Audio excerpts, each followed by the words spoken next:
بسم اللہ الرحمن الرحیم۔ السلام علیکم، آپ دیکھ رہے ہیں شائستہ اسٹوڈیو 9۔ آج کا ہمارا ٹاپک ہے 3 دوست اور چٹان۔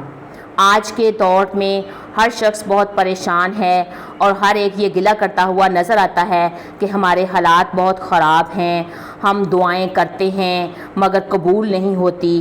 اس لیے دعا کرنے سے پہلے آپ اپنے کسی نیک عمل کو ضرور یاد کریں اور اس کا حوالہ دے کر اللہ تعالیٰ سے دعا کریں، تو اس طرح کرنے سے آپ کی دعا ضرور قبول ہوتی ہے۔ مثلا آپ نے کسی کی مدد کی ہو، کسی بھوکے کو کھانا کھلایا ہو، یا مختلف عبادات کا آپ نے اہتمام کیا ہو، نماز، قرآن پاک، نوافل کا، صلاۃ تسبیح کا، کسی چیز کا آپ نے اہتمام کیا ہو، تو مصیبت کے وقت آپ ان باتوں کا، ان اعمال کا اللہ تعالیٰ کو حوالہ دے کر پھر دعا کریں، تو اس طرح کرنے سے آپ کی دعا ضرور قبول ہوتی ہے۔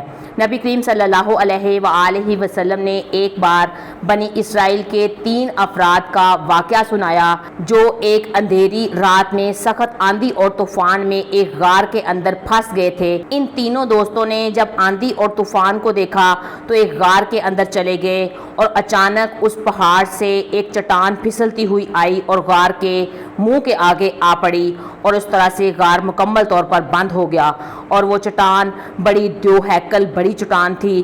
ان تینوں نے اس کو زور لگا کے منہ کھولنے کی کوشش کی لیکن وہ ناکام رہے، وہ چٹان ہٹا نہیں سکے اور اپنے غار کا منہ نہ کھول پائے۔ آخر ان تینوں نے طے پایا کہ ہم اپنی زندگی کے نیک اعمال کا واسطہ دے کر اللہ تعالیٰ سے دعا کرتے ہیں، شاید اللہ تعالیٰ ہماری دعا کو قبول کر لیں اور اللہ تعالیٰ کو ہمارے وہ نیک اعمال جو تھے وہ پسند آ جائیں اور ہماری مصیبت جو ہے وہ ہم سے ٹل جائے۔ چنانچہ ایک شخص نے کہا کہ میں جنگل میں بکریاں چراتا تھا اور میرا اسی پر گزر بسر ہوتا تھا۔ میں جب جنگل سے واپس آتا تو میں دودھ سب سے پہلے اپنے بوڑھے ماں باپ کو پلاتا، پھر اس کے بعد اپنے بچوں کو دیتا۔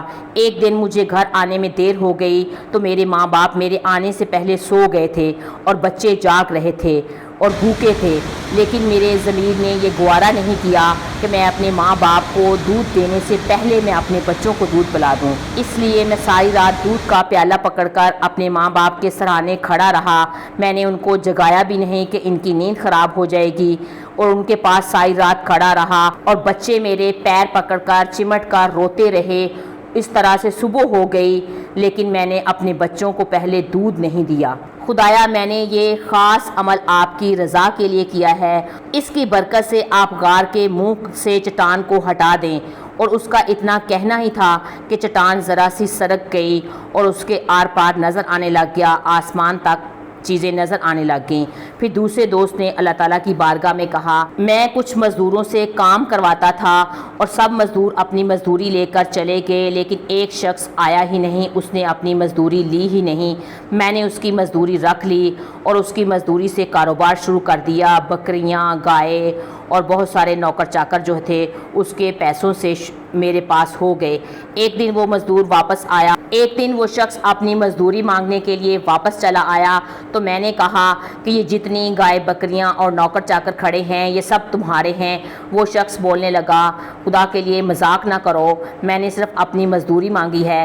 تو میں نے اسے کہا کہ آپ کی مزدوری کے پیسوں سے میں نے کاروبار شروع کیا تھا، اس کاروبار میں اللہ تعالیٰ نے اتنی برکت دی ہے کہ یہ سب کچھ اب تمہارا ہے، تم اطمینان سے اسے سب کچھ اپنے ساتھ لے جا سکتے ہو۔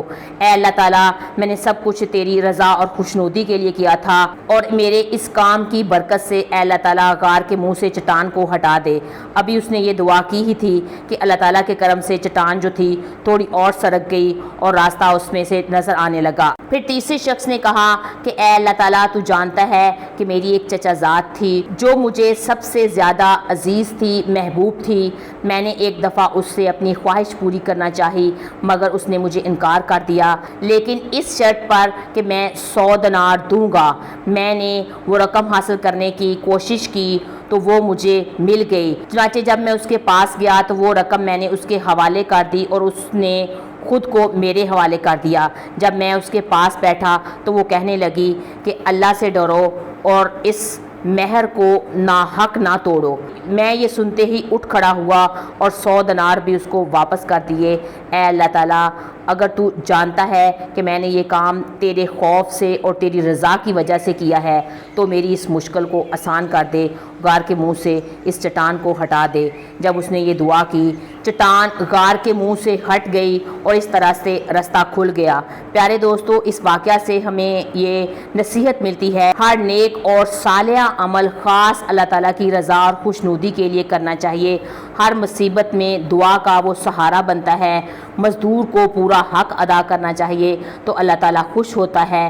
امانت میں خیانت نہیں کرنی چاہیے۔ والدین کی فرما برداری پر اللہ تعالیٰ راضی ہوتا ہے۔ اللہ کے لیے گناہ کو ترک کر دیں اور نیکی کے کام کریں، کیونکہ نیکیاں مصیبت کو ٹال دیتی ہیں۔ اللہ تعالیٰ پاکستان کے حال پر رحم فرمائے، ملک پاکستان کی نظریاتی اور جغرافیائی حدود کی حفاظت فرمائے۔ اللہ ہم سب پر رحم کرے اور نیک کام کرنے کی توفیق عطا فرمائے۔ اگر آپ کو میری ویڈیو اچھی لگی ہے تو میری ویڈیو کو لائک کریں، میرے چینل شائستہ اسٹوڈیو 9 کو سبسکرائب کریں۔ اللہ حافظ۔